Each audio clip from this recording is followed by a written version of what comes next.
여러분 안녕하십니까? 뉴스가 있는 저녁 변상욱입니다. 코로나19 사태가 길어지면서 우리 사회 곳곳에서 비명이 높아집니다. 이주 노동자들과 노숙인들은 일자리도 크게 줄고 때론 마스크도 없이 버티고 있습니다. 노동을 하지만 노동자로 인정을 못 받아서 실업급여와 지원금에 다가가지 못하는 사람들도 있습니다. 간호사와 교사들은 과로와 위험 속에서 대책을 요구하고 있습니다. 분야별로 대책들을 서둘러야겠습니다. 뉴스가 있는 저녁 오늘 준비한 소식을 안비령 앵커가 소개합니다. 전해주시죠. 오늘의 주요 소식 정리해드리겠습니다. 미국을 방문한 이도훈 한반도 평화교섭본부장이 스티븐 비건 미 국무부 부장관을 만나 대북 대응책을 논의한 것으로 알려졌습니다. 문재인 대통령은 남북관계 악화에 책임을 지고 물러나겠다는 뜻을 밝힌 김현철 통일부 장관의 사표를 수리했습니다. 북한이 남북공동연락사무소 폭파에 대한 우리 정부의 단호한 대응을 비판하며 1000만 번 응당한 징벌이라고 주장했습니다.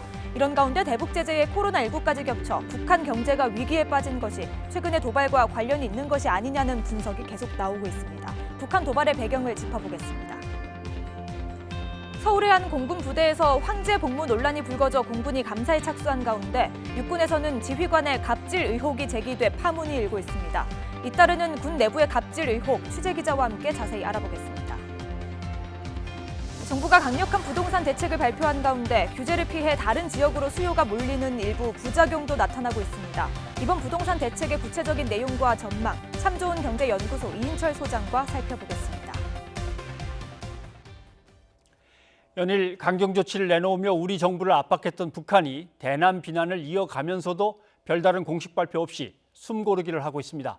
한미 협의 결과와 우리 정부의 조치 등을 지켜보고 있다는 분석이 나옵니다.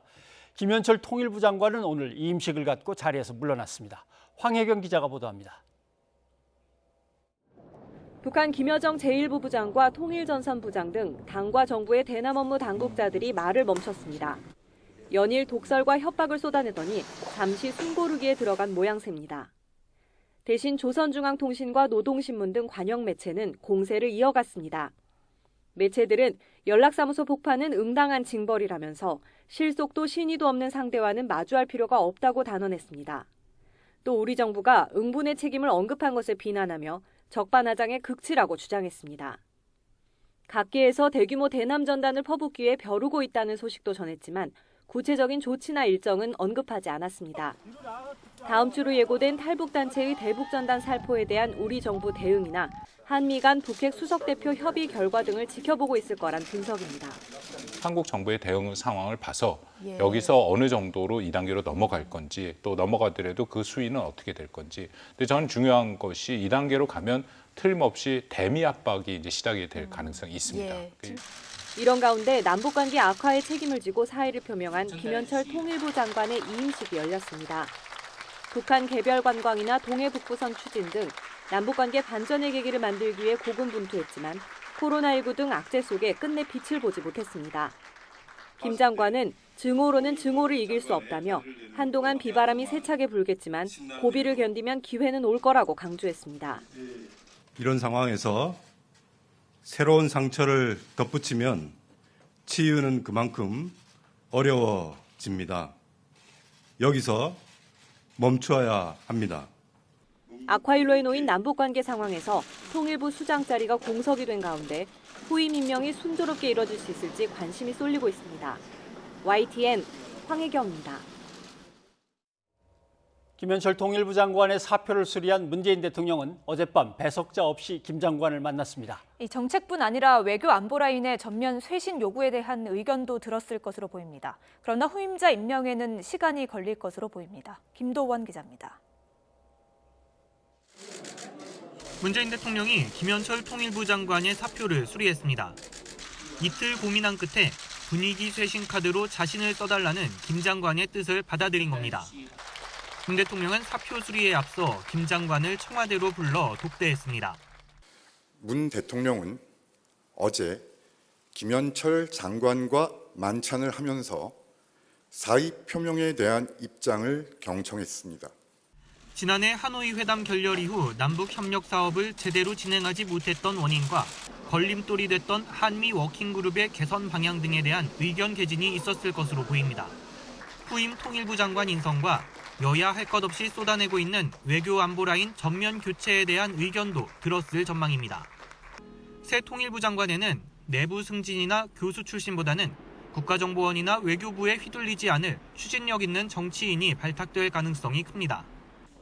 여당 원내대표를 지낸 이인영, 우상호 의원이 유력하게 거론되고 임종석 전 대통령 비서실장과 홍익표 의원도 하마평에 오르는데 당사자들은 모두 손사래를 치고 있습니다.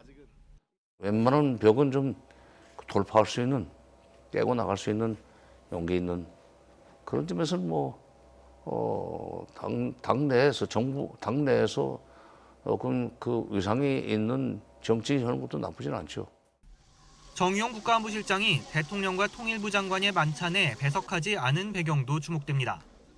안보실장을 포함한 외교안보 라인 전면 교체 요구도 제기되고 있기 때문입니다. 하지만 인적 쇄신 카드가 북한에 잘못된 신호를 주거나 11월 미국 대선이라는 변수를 반영할 수 없어서 지금은 무리라는 반론도 있습니다. 청와대는 인사 문제는 대통령의 최종 결정이 있고 나서야 설명할 수 있다면서 말을 아꼈습니다. 아직 검증 절차에 들어간 단계도 아니어서 새 통일부 장관 후보자 지명과 외교안보 라인 교체 여부를 확정하는 데에도 문 대통령에게 상당한 고민의 시간이 필요할 전망입니다. YTN 김도훈입니다. 북한이 군사 행동을 예고하고 나섰지만 일부 초소에서 보수 작업을 하는 정황만 있을 뿐 구체적인 징후는 포착되지 않고 있습니다. 군 당국은 북한이 경고한 상상 이상의 조치에 촉각을 곤두세우고 있는 가운데 한미 국방장관이 조만간 대북 대응책 협의에 나섭니다. 김문경 기자입니다. 북한이 향후 조치는 상상을 뛰어넘을 것이라고 경고한 가운데 우리 군 당국이 연일 북쪽을 예의주시하고 있습니다.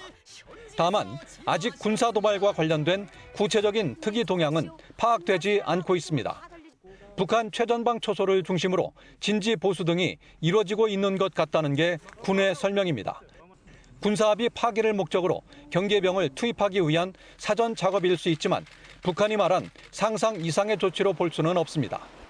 그렇다면 향후 예상되는 북한의 군사행동에 관심이 쏠립니다.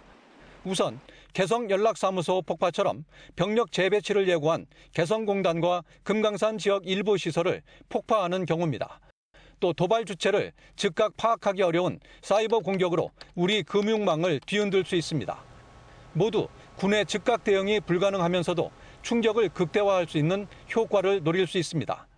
천안함 지뢰도발 같이 기습과 함께 공격의 주체를 모호하게 만들어 혼란까지 주는 도발을 해왔습니다. 상상 이상 조치는 기습과 혼란을 크게 줄 수 있는 도발이 될 가능성이 높다고 보여집니다. 이른바 벌떼 작전처럼 전해볼 수 없는 대규모 대남비라를 드론에 실어 날려보내거나 대륙간 탄도미사일, 잠수함 발사 탄도미사일 시험 발사 등으로 남북 북미 관계를 2018년 정상회담 이전으로 돌리는 조치도 예상됩니다. 이런 가운데 한미 국방장관은 이달 내 화상회담을 갖고 8월 연합훈련 재개 등 대북 대응 조치를 협의할 것으로 알려졌습니다. 국방부는 북한의 군사도발 시 강력하게 대응하겠다는 입장을 천명했지만 과거 북한의 군사도발이 예기치 않게 이뤄져 왔다는 점이 가장 큰 고민입니다. YTN 김문경입니다. 이도훈 한반도 평화교섭본부장이 미국을 방문했다는 소식 어제 전해드렸었죠. 예, 이 본부장은 현재 스티븐 비건 미 국무부 부장관과 북한 문제 등에 대해 협의하고 있는데요. 이런 가운데 미 국방부가 북한의 도발을 비상한 위협으로 규정하면서 강력한 대비 태세를 강조했습니다. 특히 한미 연합훈련 재개와 전략자산의 전개 문제 등을 언급하면서 한국과 지속해서 논의를 하고 있다고 밝혔습니다. 워싱턴에서 강태욱 특파원이 보도합니다. 데이비드 헬비 미 국방부 인도태평양 안보차관보 대행은 남북 공동연락사무소 폭파에 대해 북한이 지속해서 영내에 비상한 위협을 가하고 있다고 평가했습니다. 추가 도발 예상과 관련해서는 북한이 가장 어려운 표적 가운데 하나여서 며칠 내나 몇 주 내에 무엇이 전개될지 알기 어렵다고 밝혔습니다. One of the things that we say about North Korea is it's one of the hardest of the hard targets. It's hard to tell what's going to unfold over the next few days and weeks. 그런 만큼 어떤 위협과 도발이 있더라도 계속해서 집중해 경계하고 있다고 강조했습니다. 특히 한반도에서의 효과적인 억지력을 유지하기 위해 한국과 매우 긴밀하고 단단하며 유능한 동맹 관계를 유지하고 있다고 밝혔습니다. 한미연합훈련 재개와 전략자산 전개 문제 등은 효과적인 연합방위 능력 보장 등을 위해 한국과 지속해서 논의하고 있는 사안 중 하나라고 설명했습니다. 이는 앞서 전직 주한미군 사령관과 국가안보보좌관이 군사적 수단으로 북한을 압박해야 한다며 주장한 사안입니다. Announcing now that we're going to lift the embargo on bringing strategic assets into the Korean Peninsula, which really hasn't happened since the spring of 2018. 군사적 수단을 실행할 수 있음을 내비치면서 북한의 추가 도발 가능성에 경고 메시지를 보낸 셈입니다. 이런 가운데 한미 간 긴밀한 소통 유지 움직임도 이어지고 있습니다. 이도은 한반도 평화교섭 본부장이 5달 만에 워싱턴을 방문했습니다. 하와이에서 이뤄진 미중 고위급 회담에 참석했던 스티븐 비건 국무부 부장관과 최근 한반도 상황을 놓고 협의를 이어간 것으로 알려졌습니다. 워싱턴에서 YTN 강태욱입니다. 북한이 이처럼 대북전단을 이유로 해서 남북 공동연락사무소를 폭파하고 대남 공세 수위를 높이는 데는 심각한 경제 위기가 뒤에 자리 잡고 있다는 해석이 많습니다. 양무진 북한대학원대학교 교수와 얘기를 나눠보겠습니다. 어서 오십시오, 교수님. 안녕하십니까. 북한에 대한 제재가 본격화된 게 벌써 2016년이니까 사실 그 전부터 계속되어 오던 게 또 얹어지고 했으니까 지금쯤이면 뭐 극심하다 뭐 이렇게 상상을 합니다만 상황이 어느 정도까지 가 있습니까? 북한의 이제 2016년도 이 경제 성장을 보면 한 1.2%, 이제 17년도 방금 앵커께서 말씀하신 대로 이제 본격적인 아주 이 크나큰 이런 제재 그 속에서 뭐 마이너스 성장 이렇게 뭐 이렇게 이야기를 하고 있습니다. 물론 이제 북한이 그 이 만선적인 경제난 여기다가 코로나 그러니까 상당 부분 뭡니까 피로감이 누적돼 있겠죠.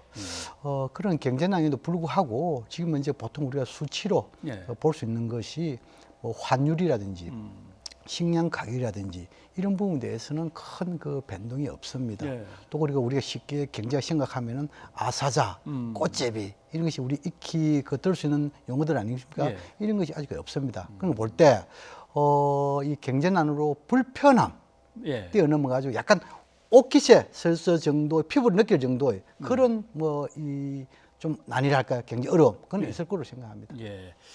근데 이제 내부를 들여다보기가 참 힘들고 북한에서 나오는 각종 통계 수치들도 어디까지 믿어야 될지 잘 모르겠고 해석이 어려운데 대개는 이제 중국하고 오고 가는 교역 물자라든가 교역 물자의 양 같은 걸로 이제 많이 보던데 그것들을 살펴보면 어느 정도입니까? 그렇습니다. 그것이 보통 이 공식적인 통계지요. 중국의 이런 이 해관 총서 여기 보면 이제 뭐 수출입 통계가 다 공식적으로 나오지요. 그거를 통계를 보면은 상당히 이제 예를 가지고 뭐 어렵지요. 예를 들어 가지고 지금 이제 북한이 중국에 수출하는 이런 부분이 뭐 연간 한 뭐 이 달러 따지면 아주 최하일 겁니다. 그런데 그것만 가지고 북한 경제를 파악할 수는 없습니다. 왜냐하면은 실질적으로 이 북한의 생명줄은 중국이 지고 있습니다. 일례로 지금 이제 이 북한의 공장을 돌린다. 또 우리가 군사 훈련을 한다라고 한다면은 원유 기름이 있어야 되잖아요. 이러한 부분에 대해서는 공식적으로 이 중국 해관 총수에 잡히지 않습니다.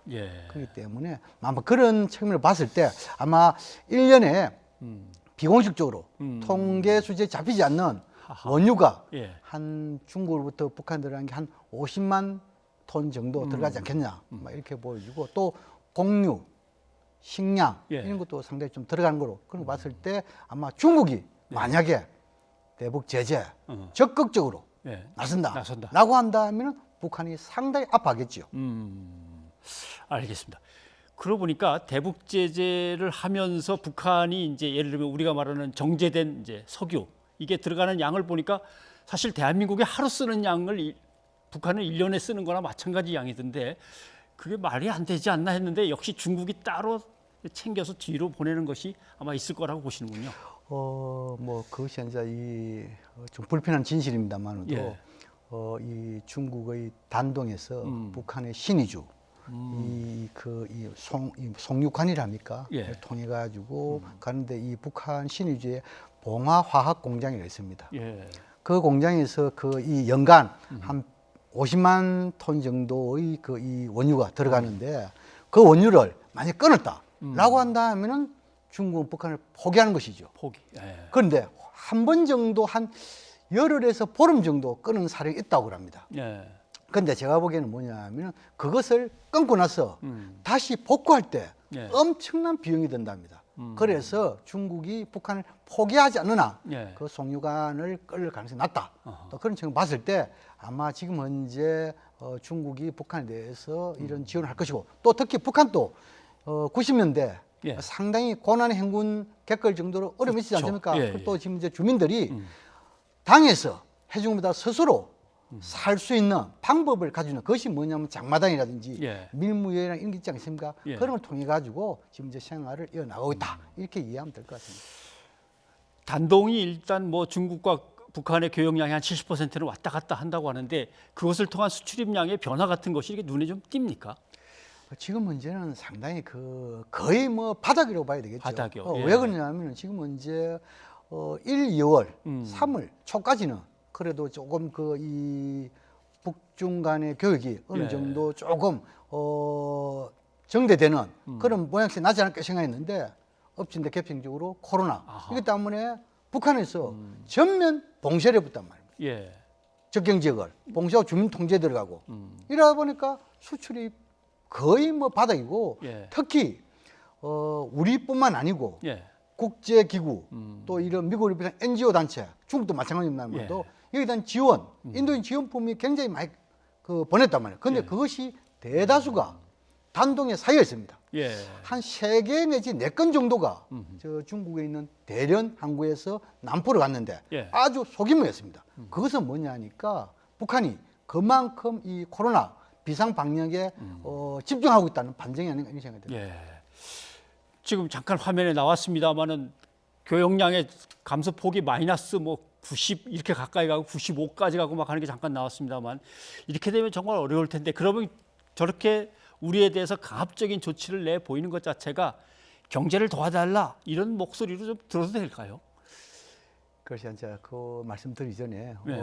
이 국제사회에서 조금만 목을 재면 특히 중국의 공좌에 조금만 목을 재면 북한은 완전히 항복할 것이다.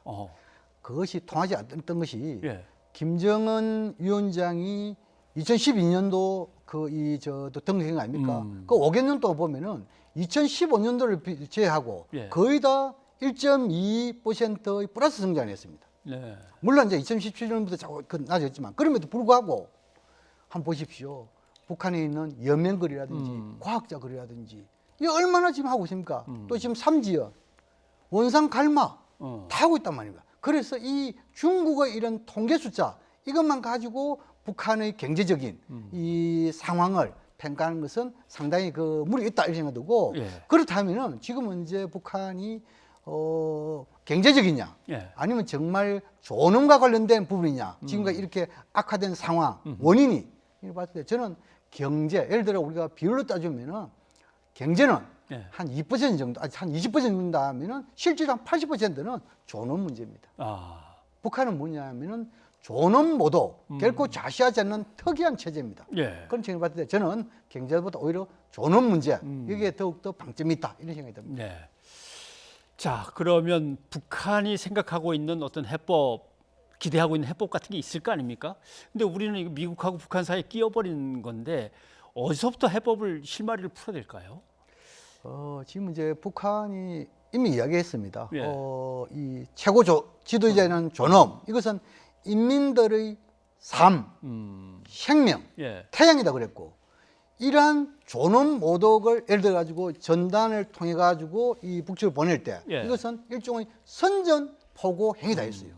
그렇다면 여기에서 우리는 1차적으로 해답을 찾아야 됩니다. 예. 우리의 법령, 특히 뭐 남북 간 합의를 지키는 것뿐만 아니고 우리의 법령 규정 내에서 또 국제의 규약 내에서 예. 전단 살포 방지에 대한 확고한 우리 입장 이것을 가지고 있으면 예. 있으면은 아마 북한도 거기에 대해서 평가를 하고 그 평가 속에서 북한이 지금 이제 한 4개 정도의 군사적 행동을 이야기하고 있지 않습니까? 네, 네. 그것을 좀 더 뒤로 미루는 일단 밀어놓고 하나의 시간 벌기를 할까요? 예. 이런 건 가능하지 않을까? 그럼 시간 벌면 거기서 뭔가 문제 해결을 할 수 있는 예. 공간이 나오지 않을까 이런 생각이 듭니다. 북한이 나름대로 저 정도면 성의를 보이는 거네라고 하고 싶은 게 이제 대북전단 완전히 차단하는 문제하고 그렇습니다. 한미 간의 문제에서는 한미 연합훈련을 갖다가 확 미루든지 안 한다 그러든지 아니면 확 줄이든지 뭐 이런 걸 줄 알았는데 그런 기대가 일부에서 있었습니다만 이번에 한미 회의를 하는 거 보니까 오히려 한미 연합훈련에 대해서 재개 문제를 다시 얘기하고 하는 거 보니까 이렇게 되면 또 북한이 기대하던 거하고는 전혀 달라서 이렇게 강경하게 가는 게 맞습니까? 어떻게 해야 될까요? 지금 현 단계 북한이 우리에게 그 압박하는 것은 예. 결국은 그 삐라 거기에 대한 존엄 모독 그런 부분입니다. 그런데 예. 지금 이제 그런 상황에서 남쪽을 대남 대적 사업을 했잖아요. 예. 그러나 이 미국에 대한 대미 대적 사업은 아직 전혀 언급을 하지 않고 있습니다. 이러한 상황에서 혹시나 한미 간의 군사훈련을 예. 다시 재개한다든지 더 나아가서 전략사산 동원을 해가지고 엄청난 큰 거 하면은 오히려 북한의 핵 능력을 고도화시키는 예. 하나의 계기점을 만들어주겠죠. 과거에도 보면은 이런 사례가 있습니다. 예를 들어 가지고 남북한 모두 강대 강으로 가면은 예. 결국은 북한의 핵 능력도 고도화되고 한반도의 긴장은 고조되고 이런 상황에서 피해자는 우리가 되었습니다. 예.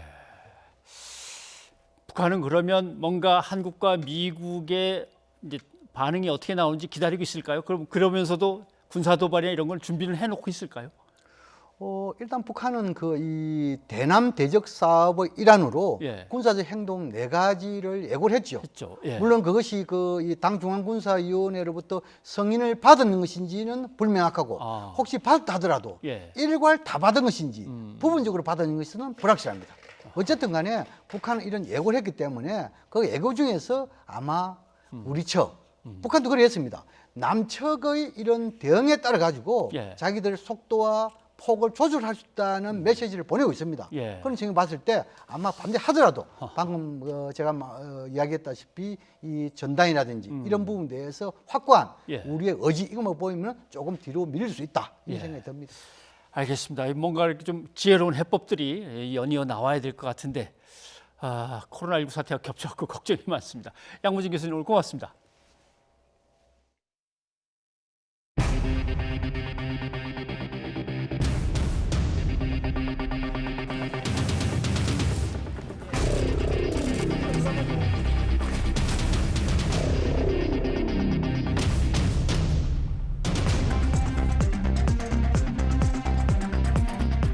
이게 시작입니다.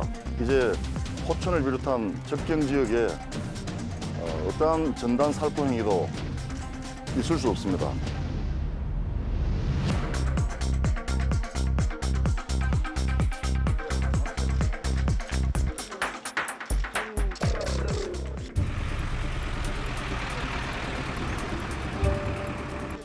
그 안에는 마을이 있는데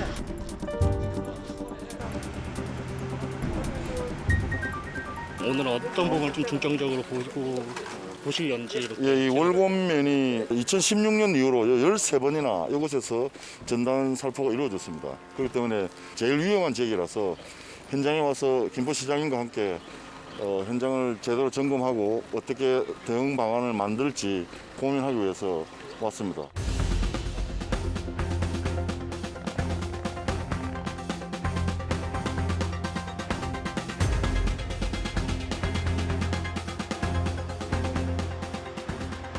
위험 구역으로 설정된 지역에서 전단을 운반하거나 또 전단을 살포하기 위해서 가스를 움직이는 행위까지 저희들이 사전에 조치할 수 있습니다.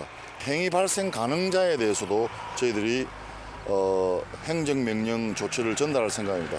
일부 그 탈북민 단체들은 이제 대북 전단을 그래도 살포하겠다는 의지를 밝혔거든요.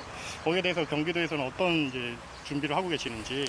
자유북한 운동연합에서 수시로 접경 지역 말고에서도 지금 시도를 하겠다고 해서 저희들이 신속 대응반을 구성해서 어떤 일이 벌어질지 모르는 상황에 대해서 또 예정 가능한 일에 대해서도 살포 행위에 대해서도 저희들이 신속하게 대응해서 조치할 수 있도록 또 사전 예방을 하기 위해서 만반의 준비를 하고 있습니다.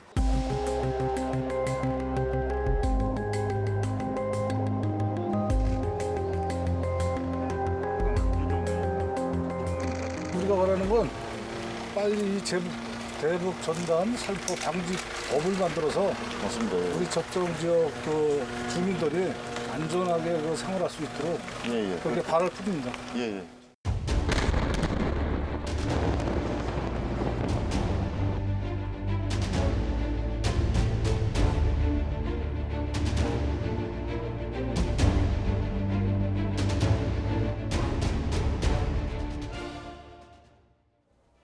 북한은 우리 측에 대남 전단, 이른바 삐라 폭탄을 무차별적으로 날리겠다며 대남 공세를 이어갔습니다. 북한이 실제로 대남 전단 살포에 나선다면 이를 막으려는 우리 측과 우발적인 충돌이 벌어질까 우려됩니다. 임성호 기자입니다. 북한은 대남 전단 살포는 판문점 선언 위반이라는 우리 정부의 지적을 도적이 매를 드는 격이라고 강하게 비난했습니다. 노동신문은 탈북자들의 대북 전단 살포를 묵인한 당사자들이 무슨 낯으로 합의 위반을 운운하느냐고 날을 세웠습니다. 그러면서 북한 청년과 학생들이 최대 규모의 대남 전단을 살포할 거라고 선언했습니다. 앞서 북한군 총참모부도 여러 군사구역을 개방해 주민들의 대남 전단 살포 활동을 지원하겠다고 밝힌 바 있습니다. 우리 인민들의 대남 삐라 살포 투쟁을 군사적으로 철저히 보장하며 빈틈없는 안전대책을 세울 것이다. 북한이 대남 전단 살포에 나선다면 군사분계선 인근이나 북방 한계선 근처 어선 또는 함정에서 전단을 날릴 수 있습니다. 그렇게 되면 전단 살포를 막으려는 우리 측과 자칫 우발적인 충돌이 벌어질 수도 있습니다. 우리 쪽에서 그러니까 그걸 막기 위해서 무슨 위협 사격을 하거나 이렇게 되면은 저쪽에서도 이제 응사를 하겠죠.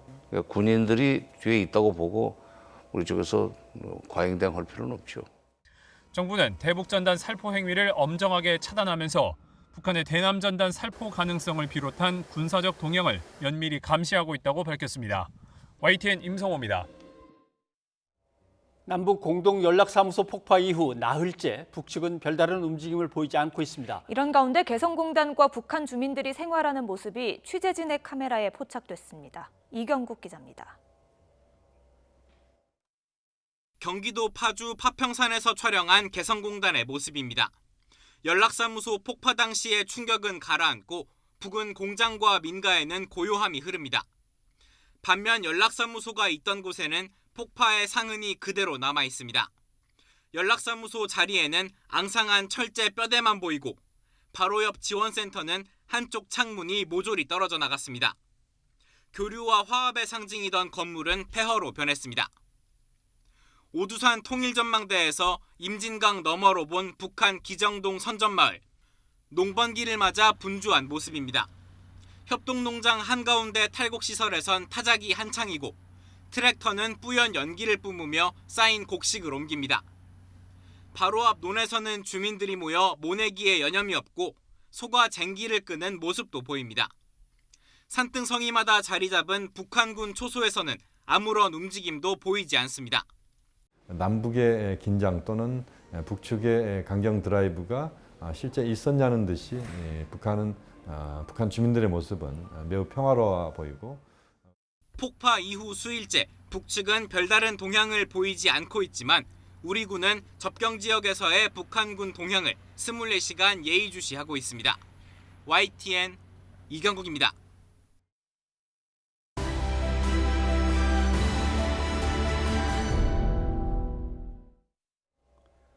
코로나19 사태의 북한 문제까지 국회가 풀어야 할 숙제는 산더미입니다. 그러나 여야 원구성은 다시 다음 주를 기약하게 됐습니다. 내후 외환 상황에서 계속 시간을 허비할 수 없는 만큼 민주당과 통합당이 이번 주말 협상의 돌파구를 마련할지 주목됩니다. 최하영 기자입니다. 결국 이번 주에도 21대 원구성은 이뤄지지 못했습니다. 법사위원장을 가져간 민주당과 그 자리를 돌려달라는 통합당이 대치하면서 상임위 협상에 한 발도 나아가지 못했기 때문입니다. 그래서 이번 주까지 원구성을 마무리하려던 박병석 국회의장은 예정됐던 본회의를 전격 취소했습니다. 비상시기이지만 말미를 더 줄 테니 두 당이 다시 머리를 맞대보라는 겁니다. 안보, 경제, 방역 등 3중 위기 속에서 걱정이 크신 국민들께 송구스럽습니다.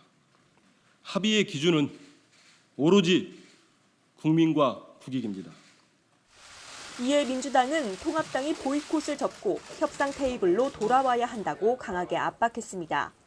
그러면서 사임한 통합당 주호영 원내대표가 어딨는지 알면 찾아갈 마음도 있다며 다음 주에는 반드시 원구성을 끝내자고 요구했습니다. 양보할 만큼 양보했고 기다릴 만큼 기다렸습니다. 야당의 결단을 촉구합니다. 민주당은 다음 주 안에 추경처리를 위한 원구성을 마무리하겠습니다. 통합당은 하루빨리 원구성을 마치고 일하는 국회 모습을 보여주는 건 같은 마음이라고 강조했습니다. 하지만 그 전에 민주당이 법사위원장 자리를 내놓는 게 먼저라는 입장입니다. 박병석 의장께서 상임위의 의원 강제 배분 같은 이미 그 실타래를 하나 꼬아놓으신 게 있는데 민주당과 박병석 의장께서 해놓으신 것들에 대한 그 문제 해결을 기대하고 있습니다. 민주당과 통합당 자리 싸움에 원구성이 또 물 건너가자 정의당은 우려를 표했습니다. 교섭단체 양당 모두 민생 경제와 국가 안보 앞에 여야가 따로 있을 수 없다는 사실을 명심하기 바랍니다. 안보, 경제, 방역, 삼중 위기라는 걸 여야 모두 강조하는데 역할은 제대로 하지 못하고 있습니다. 시간이 갈수록 초당적으로 협력해야 한다는 요구가 커지면서 민주당과 통합당이 주말 사이 협상책을 찾을지 관심이 쏠립니다.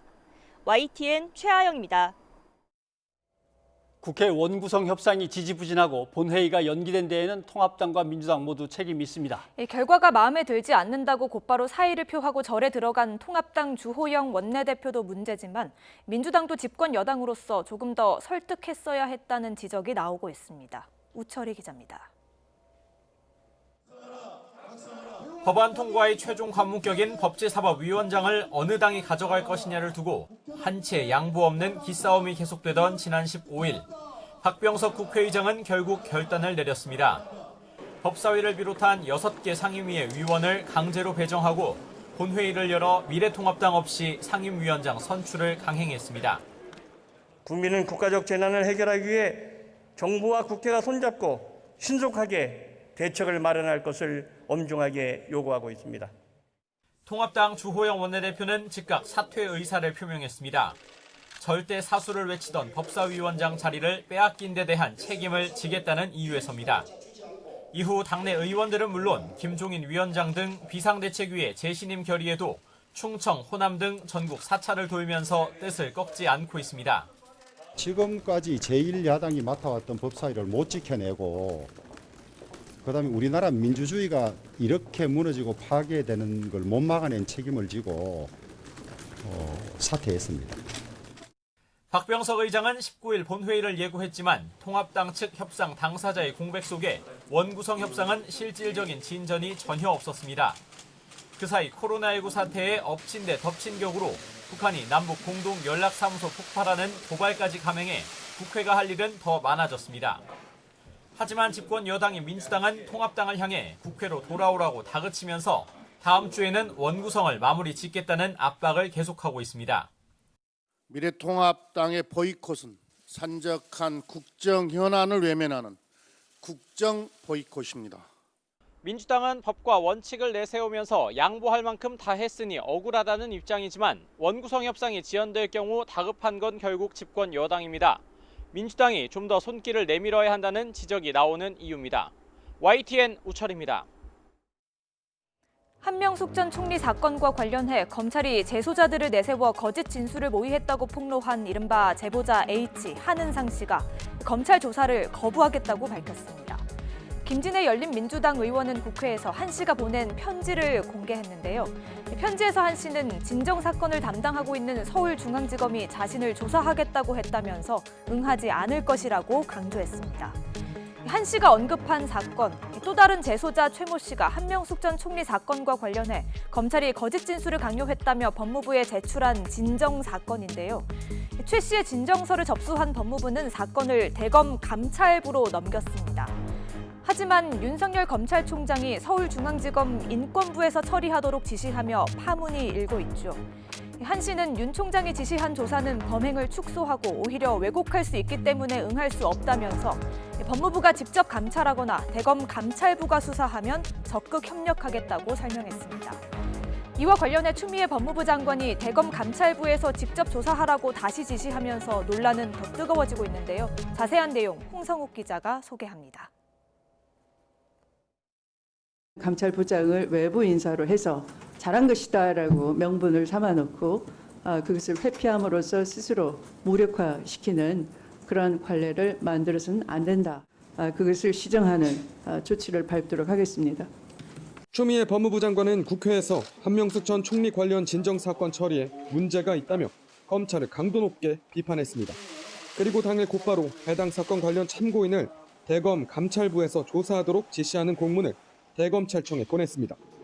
검찰총장이 직접 배당한 사건을 두고 법무부 장관이 다른 곳에서 조사하라고 다시 지시를 내린 겁니다. 법무부는 검찰 공무원의 비위 등을 발견한 경우 법무부 장관에게 보고해야 한다는 법무부 감찰 규정을 근거로 들었지만 해당 규정에 장관의 지시 권한에 대한 내용은 없습니다. 결국 추 장관이 사실상 검찰총장에 대한 법무부 장관의 지휘권을 발동한 것으로 해석됩니다. 검찰청법에는 법무부 장관이 구체적 사건에 대해서는 일반 검사에게 지시를 내릴 수 없고 검찰총장만을 지휘, 감독한다고 명시되어 있습니다. 법무부 장관의 지휘권 행사는 매우 이례적으로 지난 2005년 천정배 법무부 장관 이후 처음입니다. 당시 천 장관은 김종빈 검찰총장에게 국가보안법 위반 혐의로 고발된 동국대 강정구 교수에 대해 불구속 수사하라고 헌정사상 처음 지휘권을 행사했습니다. 김 총장은 지시를 따르긴 했지만 검찰 독립성이 훼손됐다며 곧바로 사퇴했고 정부의 수사 개입 논란으로 번졌습니다. 15년 만에 추미애 장관이 다시 검찰총장 지시를 뒤집는 지휘권을 행사한 가운데 대검찰청은 이틀째 공식적인 입장을 내놓지 않고 있습니다. 윤석열 총장은 간부회의를 진행한 뒤 평소 일정을 소화하며 대응을 고심하고 있는 것으로 알려졌고 추미애 장관은 휴가를 낸 것으로 확인됐습니다. 한명숙 전 총리 사건에 대한 감찰을 두고 추미애 장관과 윤석열 총장이 정면 충돌하는 양상을 보이면서 검찰의 독립성을 둘러싼 논란도 재점화할 가능성이 커지고 있습니다. YTN 홍성욱입니다.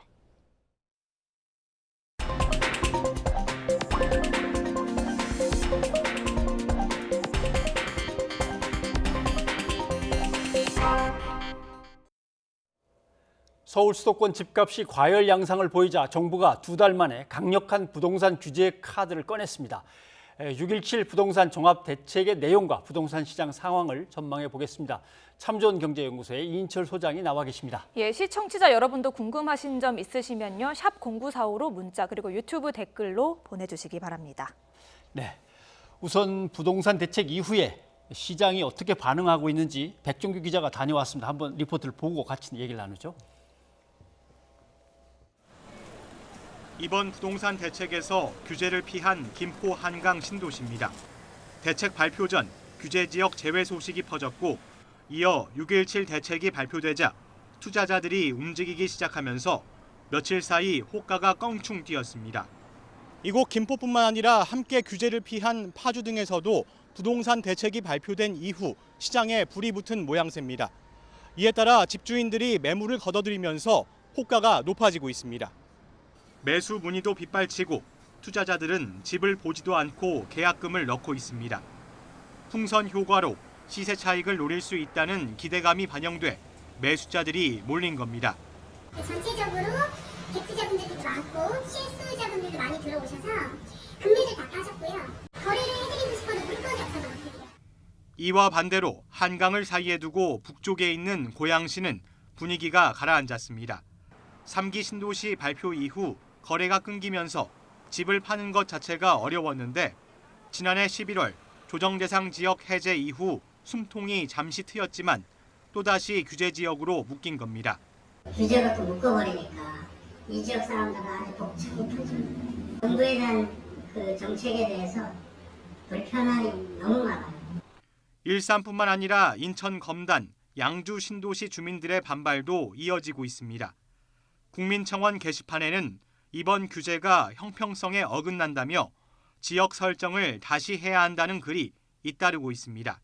회복세를 조금 몇 개 정도가 회복을 보이고 있었는데 이렇게 갑자기 또 조정 지역으로 묶이다 보니까 아무래도 이제 저희 시민들의 사기도 저하가 되고 굉장히 낙심되고 그런 상황이에요. 정부는 언제든 추가 규제를 할 수 있다고 밝혔지만 풍선 효과가 즉각 나타나고 주민 반발도 어느 때보다 거세 갈수록 고민이 커지고 있습니다. YTN 백종규입니다. 보신 대로 묶인 사람은 묶여서 불만이고 좀 수도권 끝머리쯤 가서 간신해서 집을 한번 장만해서 살아볼까 하는 사람들은 갑자기 거기가 또 묶이니까 풍선 효과로 거기가 올라가니까 포기해야 되니까 또 상심하고 어렵습니다. 이게 예상 다 하고 하는 건데도 안 되네요. 맞습니다. 지금 21번째 대책이에요. 예. 거의 석 달에 2번꼴로 대책이 나오다 보니까 대책에 대한 내성 그리고 네. 학습 효과 때문에 정말 대책 발표 반나절 만에 규제를 피한 지역으로 또 투기 자금이 쏠리고 있습니다. 앞서 리포트에서 확인하셨습니다만 김포 특히나 이제 파주의 경우에는 미분양의 무덤이라고 합니다. 미분양이 아직도 많거든요. 그럼에도 불구하고 이번 대책에서 이제 규제를 피해 나가다 보니까 오히려 매물을 걷어들이는 겁니다. 그러면서 호가는 올리는 거죠. 그러니까 거래는 안 되는데 하루 만에 5천에서 7천 올랐다 이런 얘기가 나오고 있는 겁니다. 사실 그 김현미 국토부 장관이 서두에 저금리와 이 과잉 유동성이 주택시장으로 지금 유입되는 걸 감지하고 있다. 이걸 차단하겠다라는 거였거든요. 예. 그래서 두 가지였어요. 이번 대책 핵심이 뭐냐? 규제 지역을 더 확대하는 거. 예. 또 하나는 갭 투자를 원천 차단하겠다라는 거였는데 자 그러면 시중 유동성이 문제라면 유동성을 어떻게 좀 유인하는 방안이 들어가야 되는데 그게 아니라 전부 다 옥죄는 규제 위주의 그대로 유동성은 놔둔 채 이제 대출받고 있는 대출 수요만을 좀 차단하려다 보니까 예. 이런 이제 풍선 효과가 나타난 것으로 보입니다. 예, 얘기하셨던 것처럼 이번 정부 들어서 21번째 대책입니다. 그렇다면 그동안 집값을 잡지 못했던 것인지 현 시점에서 적절한 대책이라고 보십니까? 사실은 집값이 이제 그 지난해 12, 16 대책 이후 그리고 이제 코로나19로 인해서 들쑥날쑥했습니다.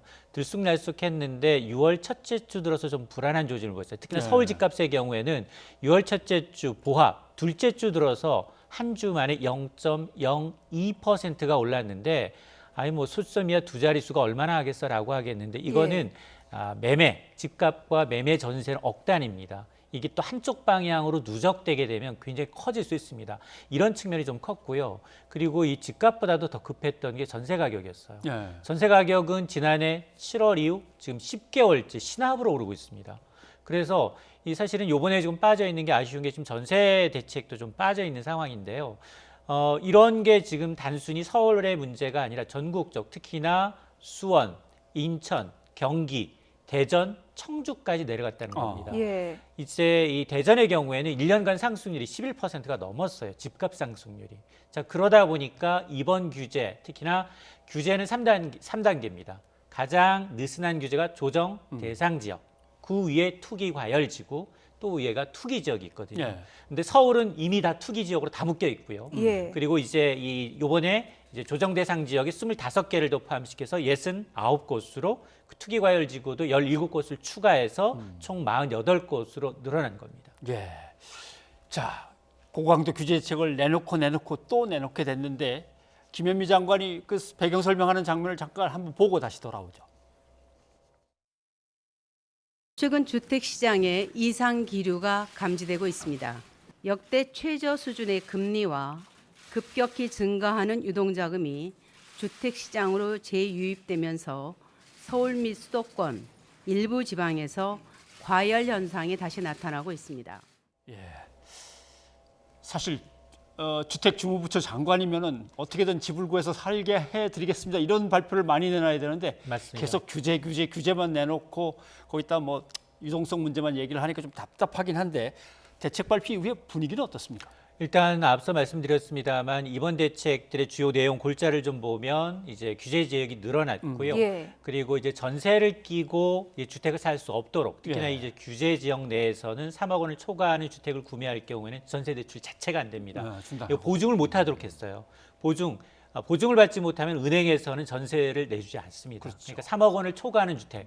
사실은 서울에서는 3억 원을 밑도는 주택이 거의 없거든요. 그러다 보니까 이제 무주택자들은 서울에 입성하려면 현금을 갖고 사는 경우 외에는 대출을 갖고는 살 수 없는 상황입니다. 또 하나가 재건축 규제도 강화가 됐어요. 지금까지는 재건축 규제는 거주하지 않아도 됐지만 반드시 2년 이상 거주한 사람에 한해서만 분양권을 주겠다는 겁니다. 예. 아니면 아예 이제 현금 청산하겠다라는 의미였고요. 또 하나가 지금 잠실이 개발되고 있어요. 예. 잠실은 이제 마이스라고 해서 이제 회의 컨벤션, 해외 관광객을 불러서 회의부터 시작해서 여러 가지 이제 이 마이스라는 이제 이 컨퍼런스 그리고 인센티브 그리고 이그지비션 전시 이런 관광 효과를 내기 위한 이제 개발이 되고 있고 또 영동 지하대로 여기다가 이제 현대차가 부지사 놓은 곳이거든요. 그렇죠. 이게 글로벌 비즈니스 센터가 착공식을 했습니다. 이런 것이 맞물리다 보니까 들썩들썩거리는 거예요. 그 인근 주택이. 그래서 여기는 지금 토지거래 허가 구역입니다. 오는 23일부터는 여기서는 18제곱미터 이상의 이제 주택을 거래할 경우 약 6평 이상의 주택을 거래할 경우에는 구청장 허락을 맡아야 됩니다.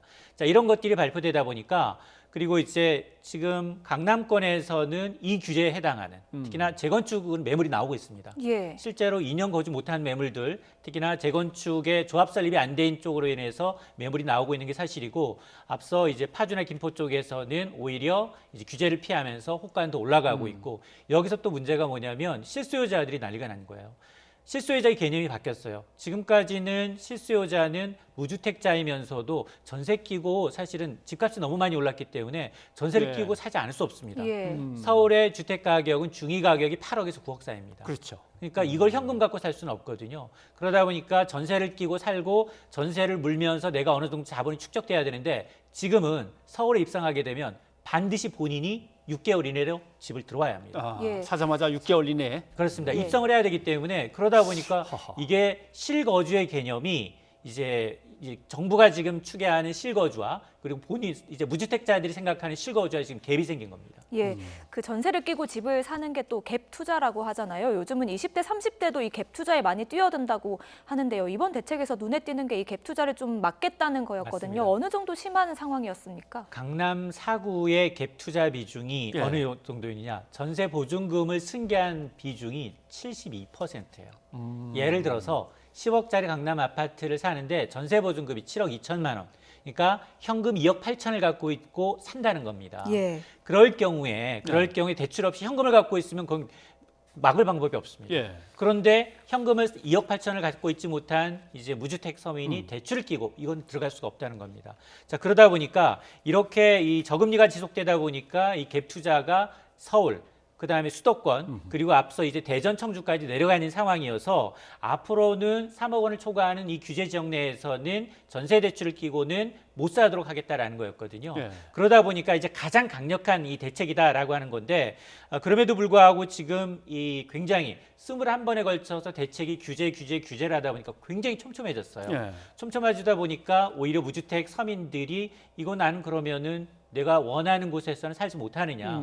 왜냐하면 대부분이 이 전세를 살다가 그 전세금을 마련하고 전세 끼고 산 것에서 어느 정도 돈이 좀 축적이 돼야지만이 예. 자기가 입주를 하는데 그 입주 기간을 6개월로 이제 또 못을 받고 있기 때문에 이런 부분에 대해서 실수요자들이 지금 불만이 고조가 되고 있는 거예요. 예, 규제 지역이 서울과 수도권에서 이제 대전, 청주로까지 넓혀졌는데요. 대전에 계신 분이 질문 주셨습니다. 7315님인데요.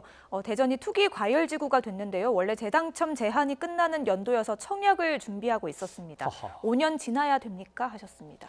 청약 준비하시는 분은 무주택이실 거예요. 지금 무주택 아니고는 청약 점수 가점에서 못 하거든요. 그래서 무주택자분들은 이제 청약을 가점 위주이기 때문에 별로 달라진 건 없는데 대출이 좀 줄어들어요. 기존에 비해서 주택 가격에 따라서 대출이 줄어들고 DTI, 자기가 이제 소득 대비 이 원리금 상환 비율이 그 한도가 좀 줄어드는 게 있습니다. 과거보다도 대출 한도가 좀 줄어든다. 그럴 경우에 무주택 서민의 경우에는 이 디딤돌 대출이라는 게 있어요. 생애 최초 주택을 구입하시는 분들의 경우에는 30년까지 굉장히 장기 고정금리 대출이 있기 때문에 이런 걸 알아보시는 것도 방법입니다. 그런데 신규 갭 투자는 정부가 이제 규제를 막았어요. 그래도 빨리 들어와 살라고 해요. 자기 집에. 그러면 집주인들은 또 돌아와야 돼요. 신규 갭 투자는 없고 집주인은 들어오면 전세 살던 사람들은 전세방 구하기가 어려운 거 아니에요? 맞습니다. 이번에 이제 전세 대책이 빠져 있는 게 가장 큰 문제점인데 실제로 그러면 3억 원 초과하는 집에 새로 이제 대출을 받으면 대출은 회수한다고 했는데 이제 지금 세입자가 나가지 않으면 회수가 안 되잖아요. 그렇죠. 그런 경우 어떻게 하느냐? 예외 조항을 뒀어요. 그러니까 6개월 이내로 이제 입주를 해야 되는데 세입자가 지금 전세금 마련이 안 돼서 못 하고 있다. 그럼 세입자가 빠져나갈 때까지는 예외를 둔 겁니다.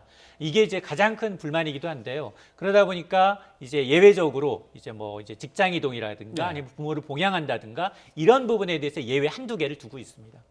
예, 시청자 여러분이 보내주신 질문 하나만 더 소개해드리겠습니다. 0555님이 주셨는데요. 인천 송도가 규제 지역으로 발표가 났습니다. 무주택자로 8월 입주입니다. 대출이 얼마나 되지요? 분양가는 4.3억입니다. 4억 3천만 원입니다. 하셨습니다. 4억 3천이고 이미 거기는 계약한 거잖아요. 청약해서 계약을 한 거잖아요. 예. 거기는 계약했기 때문에 이번 대출 규제하고는 상관이 없습니다. 그게 계약이 안 됐고 그리고 이제 계약이 안 돼서 새로 하는 거였다면 기존 새로 체결하는 계약에 대해서는 이제 이 전세 대출이 안 되는 거고요. 기존의 계약을 근거로 해서 한 거기 때문에 대출이 될 겁니다. 그리고 이거는 보증을 안 해주는 거기 때문에 뭐 주택도시보증공사라든가 그 정리하는 그 시스템을 좀 정비해야 되거든요. 은행도. 그래서 이게 한 달 정도 후 7월 중순 이후에 신규로 전세 계약을 하시는 분들에 한해서고 그 이전의 계약에 근거해서 하는 전세 대출이라면 기존 규정을 적용받습니다. 네, 알겠습니다. 보니까 역시 30대, 40대의 젊은 무주택자들 그리고 특히 싱글들은 정말 6년, 7년째 지금 뛰어가는 집값을 쫓느라고 완전히 탈진 상태이기 때문에 어떻게든 좀 좋은 정책들이 계속 나와서 내 집 장만하기에 좀 수월해졌으면 좋겠습니다. 인철 소장님 고맙습니다. 잇몸이 붓고 피가 날 때도 있어요. 양치를 잘하면 잇몸이 좋은 줄 알았어요. 양치만으로 완벽할까? 그래서 워터픽. 워터픽만의 맥동 수압은 칫솔이 닿지 않는 플라그와 세균까지 완벽하게. 양치 후엔 워터픽.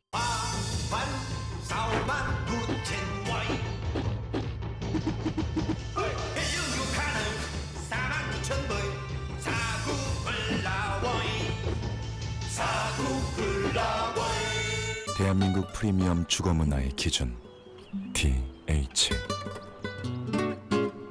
세대 공간은 고급 호텔처럼, 커뮤니티는 도심 속 리조트처럼, 조경은 현대미술관처럼 고객의 행복을 위한 단 하나의 완벽함 DH. 코로나19로 얼마나 많은 사람이 숨졌을까요? 그런데 병원에도 못 가보고 집이나 거리에서 그냥 숨진 사람은 과연 코로나 사망 숫자로 포함이 됐을까요? 그래서 초과 사망이라는 통계를 내서 이것을 비교하고 있습니다. 보십시오. 대개 올해 몇 명 정도 사망할 거다. 예년에 예로 봐서 예상되는 평균치가 있습니다. 그걸 기대 사망이라고 하고 특별한 일로 인해서 기대 사망치를 훌쩍 웃도는 사망자를 초과 사망자라고 부릅니다. 초과 사망 숫자를 잘 보면 코로나19의 충격이 얼마나 강했는지 그리고 그 나라의 방역 성과가 어느 정도였는지를 조금 더 들여다볼 수 있습니다. 영국의 BBC 데이터 저널리즘 팀이 지구촌 27개 나라 초과 사망을 집계했습니다. 한번 보시죠. 예, 한국 5명째 사망자가 나온 뒤 2달이나 3달 이렇게 잡았습니다. 그리고 약간의 끝자리에 반올림 처리가 되어 있습니다. 한국은 2,400명이 예상보다 초과로 사망했는데 이것은 5% 늘어난 겁니다. 예상치보다. 코로나 사망, 코로나 외 초과 사망. 미국 같은 경우 엄청나죠. 영국은 미국보다 초과 사망 숫자는 적은데 예상치보다 훨씬 더 많이 숨졌습니다. 대충 보면은 그 나라의 충격과 그 나라의 방역 효과가 드러나는 장면입니다. 일본은 조사기관과 통계가 일본에서의 코로나 확산 이전이어서 별 의미가 없어서 뺐습니다. 유럽의 다른 나라들도 조금 더 살펴보겠습니다. 예, 이탈리아 상당히 많이 숨졌죠. 그 다음에 스페인과 프랑스는 보시면 이렇게 돼 있습니다. 근데 이탈리아와 스페인은 반올림 때문에 숫자가 똑같습니다만은 퍼센테이지나 나머지 것들에서 약간씩 차이를 보이고 있는 겁니다. 자, 숨진 사람들 그리고 그 가족이 겪었을 슬픔과 고통을 담아서 숫자로 표현할 방법은 없습니다. 다만 마음으로라도 두 팔로 안을 수 없다면 마음으로라도 그들을 안아주시기 바랍니다. 변상욱의 앵커 리포트였습니다.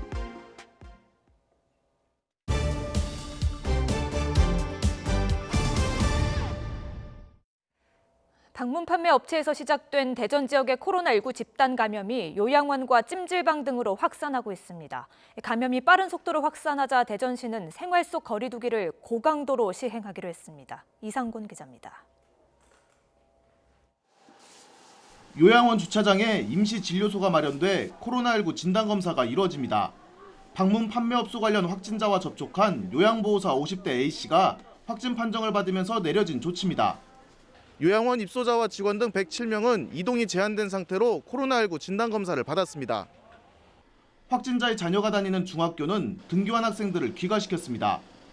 A씨는 소규모 모임을 한 카페에서 앞선 확진자들과 접촉이 있었던 것으로 확인됐습니다. 장사하는 사람이 바뀌었어. 정말 나이 드신 분 것 같아. 그러다 보니까 이제 노인네가 늘 많이 가끔 오신 것 같아.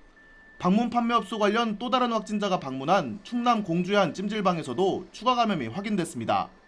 접촉자 55명을 검사한 결과 대전에서 2명, 공주에서 1명이 확진 판정을 받았습니다. 방명록에 남겨놓은 이용객 20여 명의 연락처가 달라 전수검사가 이루어지지 못했고 추가 감염 우려마저 커지고 있습니다. 카드 내역을 조회해서 신원자를 파악 중에 있고요. 이와 동시에 공주시에서 재난 문자를 통해서 동시간대 이용자들은 선별진료소에서 얼른 검사를 하라고 안내하고 있습니다. 대전시는 확진자들의 바이러스가 전파력이 강한 것으로 분석되는 등 감염이 급속도로 확산하자 바이러스 변종 여부를 확인하기 위한 절차에 들어갔습니다. 바이러스의 특성, 그 바이러스의 염기 서열 분석을 위해서 오늘 우리 지역 확진자들 8명분의 검체 자녀분을 질병관리본부에 의뢰해서 또 다음 달 5일까지 고강도 생활 속 거리 두기를 시행한다고 밝혔습니다. 이에 따라 시와 자치구가 운영하는 문화체육시설 등 공공이용시설이 잠정 폐쇄되며 집합시설에서 방역수칙 위반이 확인될 경우 손해배상 청구 등 강력한 처벌이 이루어집니다. YTN 이상곤입니다. 방글라데시에서 같은 항공편으로 입국한 네 외국인 9명이 코로나19 확진 판정을 받았습니다. 파키스탄과 인도에서 온 입국자들도 잇따라 확진됐는데 방역당국은 이들이 해당 국가에서 먼저 감염된 것으로 보고 있습니다. 고재형 기자입니다. 신규 해외 확진자들은 지난 18일 새벽 인천공항으로 입국했습니다. 방글라데시 다카에서 같은 대한항공편을 탔습니다. 방글라데시 출신 유학생, 노동자 외에 내국인도 있습니다. 입국 후 인천과 경기, 전북, 제주 등으로 이동한 뒤 하루 사이 잇따라 코로나19 확진 판정을 받았습니다. 같은 날 파키스탄과 인도에서 인천공항으로 입국한 사람도 확진 판정을 받았습니다. 방역당국은 이들 국가에서 최근 코로나19가 확산되고 있다며 확진자들이 입국 전 감염된 것으로 추정했습니다. 기내 감염이나 입국 과정에서의 감염보다는 해당 국가에서 감염된 상태로 또는 무증상 또는 경증 상태로 입국하신 거라고 그럴 가능성이 많다라고 생각은 하고 있습니다. 확진자들이 탔던 항공편 정원은 280여 명이어서 추가 감염 가능성이 있습니다. 방역당국은 확진자가 지나간 곳을 방역하고 밀접 접촉자에 대해서 자가격리를 하고 있습니다. 기내에서의 접촉자들에 대해서는 모두들 다 검사를 한다라고 보시면 될 것 같습니다. 검사와 자가격리 조치가 좌석 번호와 상관없이 진행이 되고 있는 상황입니다. 제주에서 확진 판정을 받은 방글라데시인 유학생들은 같은 국적자 10여 명과 함께 입국했습니다. 제주도는 방역을 강화하고 이들이 방학을 앞둔 시점에 입국한 만큼 취업 등 다른 목적이 있는지도 조사하고 있습니다. YTN 고재영입니다. 날이 더워지면서 마스크를 쓰지 않고 대중교통을 이용하는 사람들이 늘고 있습니다. 마스크 착용을 권유하는 기사를 때리는 사건도 이어지고 있는데요. 기사에게 책임을 떠넘기기보다는 제도적인 보완책이 필요해 보입니다. 엄윤주 기자입니다. 인천의 한 시내버스 안. 마스크를 턱에 걸친 승객이 버스 기사에 삿대질하며 거칠게 항의합니다. 마스크를 제대로 써달라는 기사의 요구에 욕설까지 퍼붓습니다.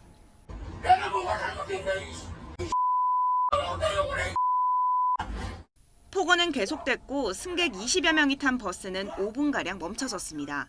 뉴스에서만 보던 이런 어른들을 이렇게 보니까 욕설을 하시니까 좀 당황스럽기도 하고 해서 이걸 말려야 되는데 아, 이거 말리면 내가 더 해코지 당할까 봐 무서웠어요. 좀.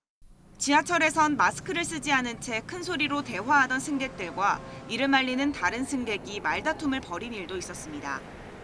마스크를 착용하지 않고 이렇게 손에 들고 있던 권모 씨는 이를 촬영하는 20대 여성의 휴대전화를 빼앗고 여성을 강제로 열차 밖으로 끌어내렸습니다. 결국 권 씨는 경찰의 현행범으로 체포됐습니다. 이른바 노 마스크족이 늘면서 다른 승객들의 불안감도 커지고 있습니다. 솔직히 말하면 좀 불안하고 저분이 어떻게 됐는지 모르니까 사실 불안감이 제일 크죠. 그렇다고 운전기사들이 마스크 착용을 강제하기는 어렵습니다. 마스크를 쓰지 않은 탑승객의 승차를 거부할 법적 근거가 없기 때문입니다. 그런 사람까지 우리가 일일이 운전하면서 제재하기는 조금 어렵습니다. 대부분의 사람들이 마스크를 착용하고 올라오고 계신데 그 사람들은 무슨 생각으로 이렇게 올라오시는지. 경찰은 대중교통을 이용할 때 마스크로 인한 소란이 생기면 엄정하게 조치하겠다고 밝혔습니다. 무더위가 찾아올 7, 8월을 앞둔 만큼 대중교통에서 마스크 착용을 의무화하기 위한 법적 방안 마련이 필요해 보입니다. YTN 엄윤주입니다. 군부대에서의 갑질 논란이 잇따르고 있습니다. 공군 황제 복무 폭로를 시작으로 이번에는 일반 병사에게 육군 여단장이 폭언을 했다는 청와대 게시글까지 올라와 군 당국이 조사에 나섰습니다. 취재기자와 함께 자세히 알아보겠습니다. 이현아 기자. 네. 예. 여단장의 폭언 논란, 그런데 폭언이 어느 정도의 어떤 말이었습니까? 일단 지난 16일에요. 청와대 국민청원에 여단장의 실태라는 제목으로 청원글 하나가 올라왔습니다. 자신의 육군 지상작전사령부 공변여단 소속 일병이라고 소개한 이 청원글에는요. 여단장에게 훈련 중 폭언을 당했다는 내용이 담겼습니다. 화생방 훈련 중에 보호 장비를 제대로 갖추지 않았다며 여단장이 폭언을 퍼붓고 또 모욕적인 말을 했다고 주장을 했는데요. 당시에 주고받은 내용을 대화체로 좀 구성을 해봤습니다. 근데 일부 이제 아버지가 뭐 하시냐, 또 뭐 학교는 어디 나왔느냐 같은 질문을 여러 차례 받으면서 인격 모독을 받았다고 얘기를 하고요. 특히 이 청원자는 여단장이 자신의 아버지에 대한 언급을 할 때 급격한 신경의 변화를 보였는데요. 당시 아버지에 대한 언급을 듣고 나서 죽고 싶었다라는 심경을 밝히기도 했습니다. 예, 앞서 다른 논란으로 공군이 감찰에 들어갔는데요. 육군에서도 감찰을 시작했다고요. 그렇습니다. 육군은 어제부터 감찰 조사에 이제 착수를 했는데요. 육군은 해당 의혹에 대해 인권조사관 등이 감찰 조사를 진행 중이며 사실관계를 확인 중이다라고 밝혔습니다. 조사 결과에 따라서 필요한 후속 조치를 엄정하게 진행할 것이다라고 덧붙이기도 했습니다. 여기다 이 해당 여단장이 자신의 가족과 지인들을 그 발열 검사 없이 부대 안으로 들여보냈다는 의혹도 추가로 제기가 됐습니다. 이 의혹이 사실로 드러날 경우에는요, 코로나19 확산을 막기 위해 전 군에 내려진 이 방역 지침을 군 지휘관이 어긴 셈이어서 또 논란이 일 것으로 보입니다. 예. 예. 근데 묘한 것은 군 관련 갑질을 폭로하거나 논란을 제기하는 그 장소가 청와대의 청원 게시판이에요. 그렇습니다. 앞서 뭐 청와대 청원으로 제시된 공군의 이른바 그 황제 군복무 논란 감찰 결과 결국 일부 사실로 드러났고요. 해당 병사 아버지로 알려진 최영 나이스그룹 전 부회장은 당시에 논란에 책임을 지고 자리에 물러나기도 했습니다. 공군의 또 다른 부대 대대장의 폭언갑질 논란 역시 청와대 국민청원으로 알려지면서 현재 감찰이 진행 중인데요. 이처럼 이 청와대 국민청원을 통해서 군 관련 폭로가 잇따르고 있는 것과 관련해서 기존에 있는 군 내부 시스템에 대한 불신이 작용한 것이라는 지적이 나오고 있습니다. 들어보시죠.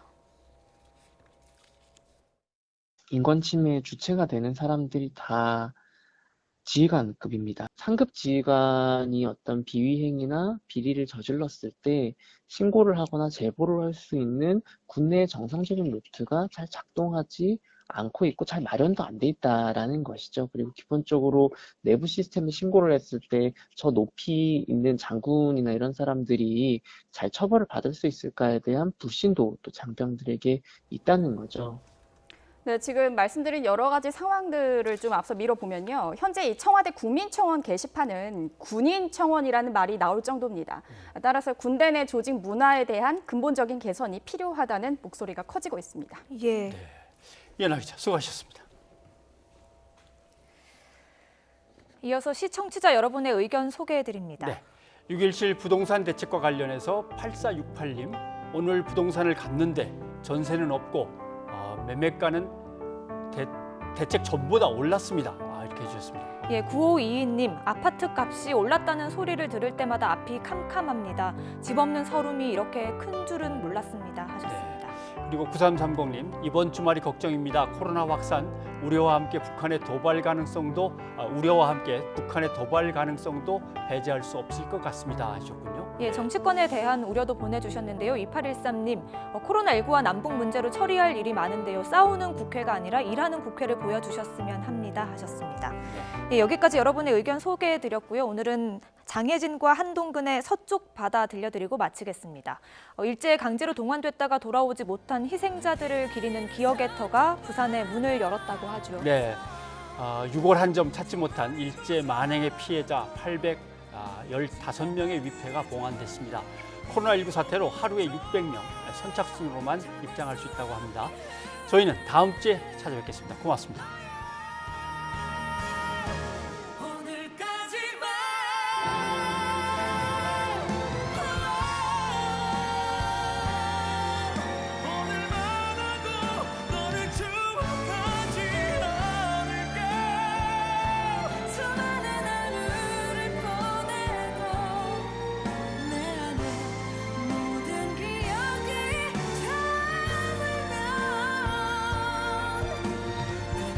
없이 나